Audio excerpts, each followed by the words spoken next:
रथ यात्रा के दिन हाथी की मौत से शोक की लहर। महादेव मंदिर के पास किया गया अंतिम संस्कार। दाहोद जिले के गोविंद गुरु लिमडी तालुका में रथ यात्रा के पावन अवसर पर एक दुखद घटना सामने आई। एक हाथी की अचानक मौत हो जाने से पूरे लिमडी नगर में शोक का माहौल छा गया।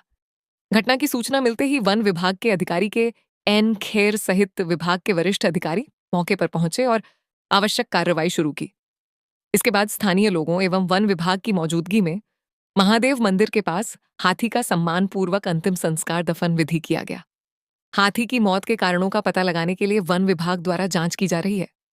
Bureau chief Ramesh संघाड़ा, Govind Guru Limdi taluka Gujarat.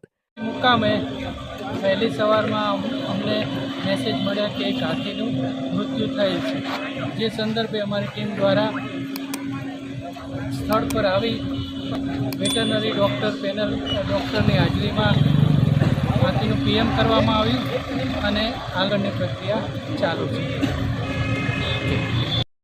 દાહોદમાં લીમડી ગામ આવેલું છે। એમાં જગન્નાથ ભગવાનની રથયાત્રા યોજનાર હતી। એ નિમિત્ત પહેલાં જ લક્ષ્મીનું દુઃખદ અવસાન થયું છે અને આ દફનવિધિના કાર્યક્રમમાં લીમડી ગામના સાથ સરકારથી આ કાર્યક્રમ દફનવિધિનો કરવામાં આવ્યો છે।